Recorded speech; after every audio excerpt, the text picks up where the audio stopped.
तो hello students, आज हमारा है प्रश्नावली 1.3 जिसमें पहला क्वेश्चन है सिद्ध कीजिए कि √5 एक अपरिमेय संख्या है।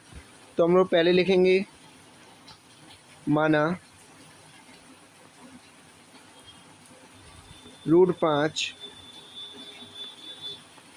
एक परिमेय संख्या है।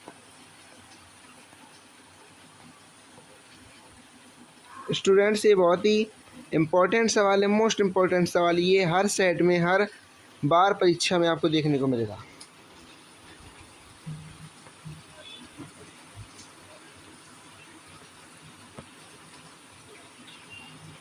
परिमेय संख्या है, माना √5 एक परिमेय संख्या है। आपको पता होना चाहिए कि जब कोई परिमेय संख्या होती है तो हम लोग उसको P/Q के रूप में प्रदर्शित करते हैं। तो √5 बराबर P/Q, और हम लोग लिखेंगे जहाँ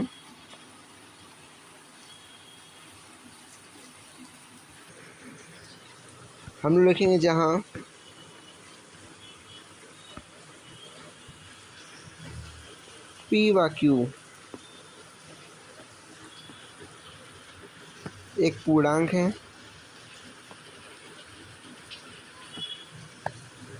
पूर्णांक आपको पता होना चाहिए कि +∞ से -∞ तक होते हैं। पूर्णांक है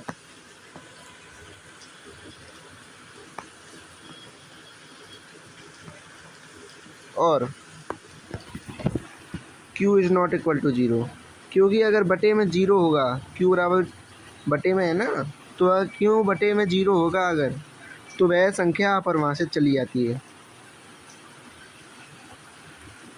पूर्णांक है एंड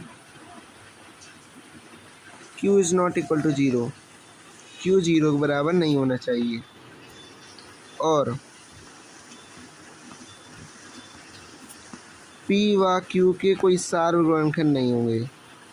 ये बात हम लोगों को याद कर लेना चाहिए, क्योंकि ये हर सेट में 2 नंबर या 4 नंबर का आपको एक क्वेश्चन ज़रूर देखने को मिलता है।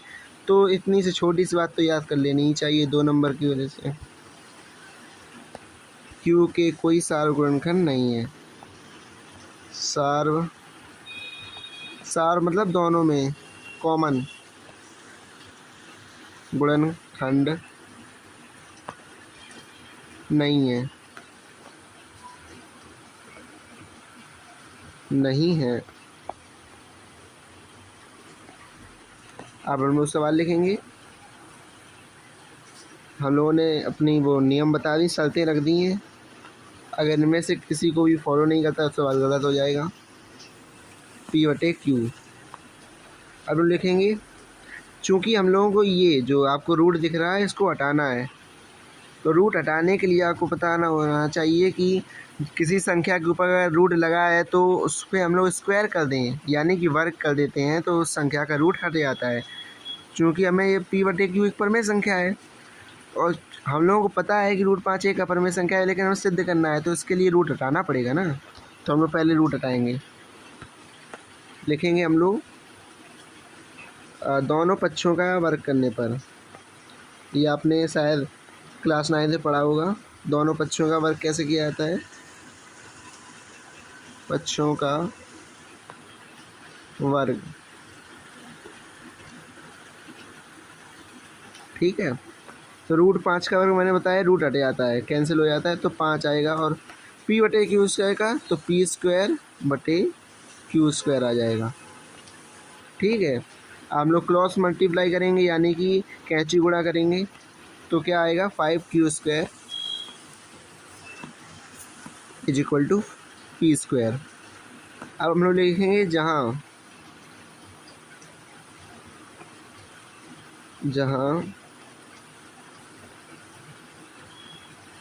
5 आपको दिख रहा है, 5 P² का एक गुणनखंड है।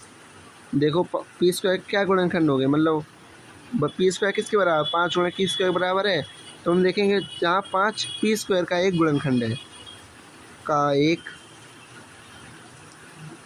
गुणनखंड है,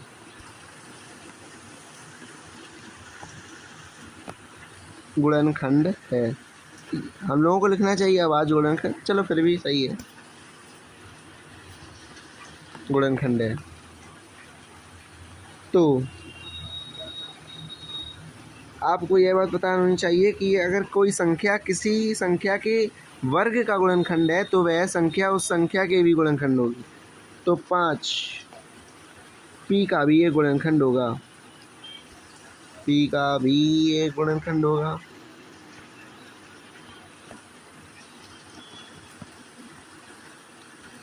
गुणनखंड खंड होगा।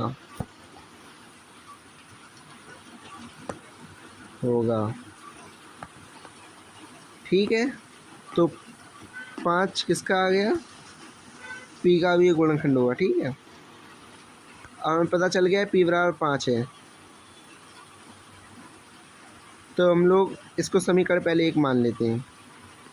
ये समीकरण हमारा पहला फर्स्ट, कंडीशन फर्स्ट। ठीक है, तो हम लोग पी का मान जो हमारा 5 निकल के आया, पी का मान हम लोग समीकरण एक में स्थापित कर देंगे।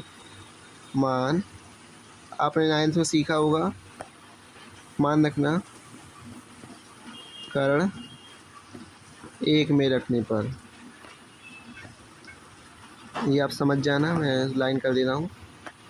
पी का मान समीकरण में एक रखे हुए तो क्या आएगा, 5 क्यू स्क्वायर तो वही रहेगा।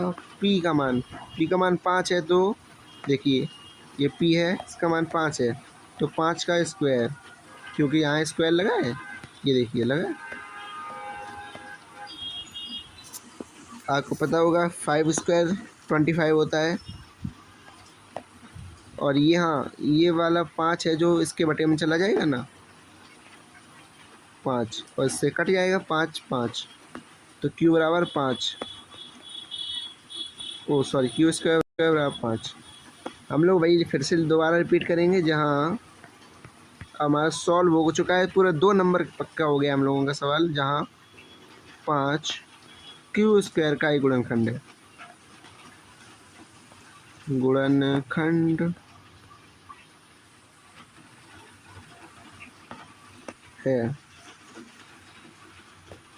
तो जो 5 है वो Q का भी एक गुणनखंड होगा, एक गुणनखंड होगा। ये हम लाइन खींच दे रहे हैं, आपको पता होना चाहिए।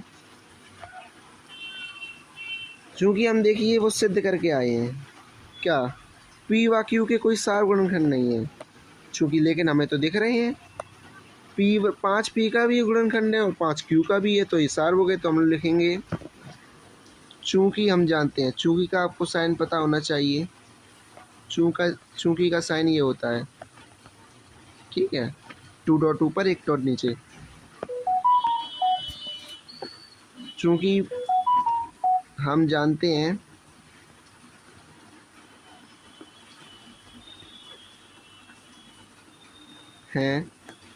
कि P व Q के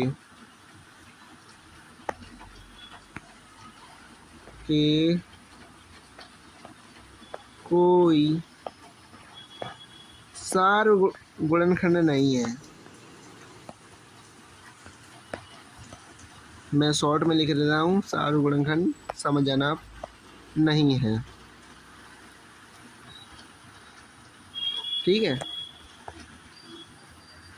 लेकिन हमें यहाँ तो दिख रहे हैं सार गुणनखंड, देखो P Q का भी है, P5 मतलब 5 P का भी है, 5 Q का भी है। तो हम लोग लिखेंगे अतः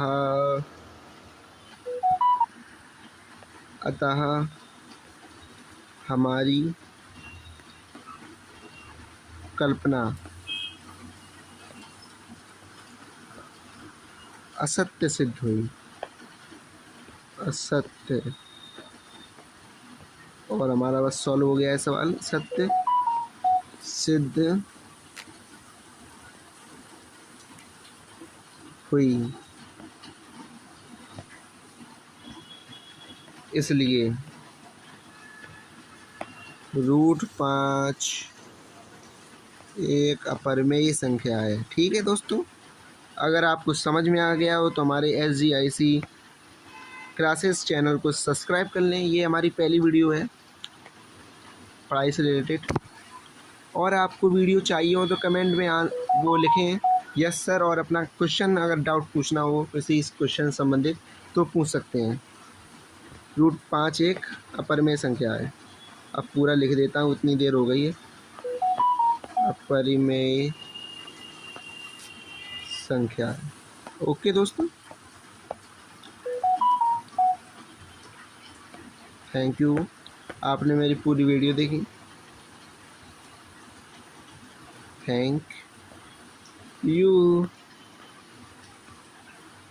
अगर आपकी वीडियो अच्छी लगी हो तो लाइक कर सकते हैं, आप रिवीजन कर सकते हैं। माना रूट 5 एक अपरिमेय संख्या है। रूट 5 को हम लोग पी बटे क्यू के रूप में मानेंगे, जहाँ पी व क्यू एक पूर्णांक है, and Q is not equal to 0 और पी व क्यू के कोई सार्वगुणनखंड नहीं है। तो हम लोग लिखेंगे रूट 5 और पी बटे क्यू दोनों पक्षों में वर्ग किया और ये आया। फिर आप ऐसे ही देखते रहना। ठीक, ओके दोस्तों, बाय।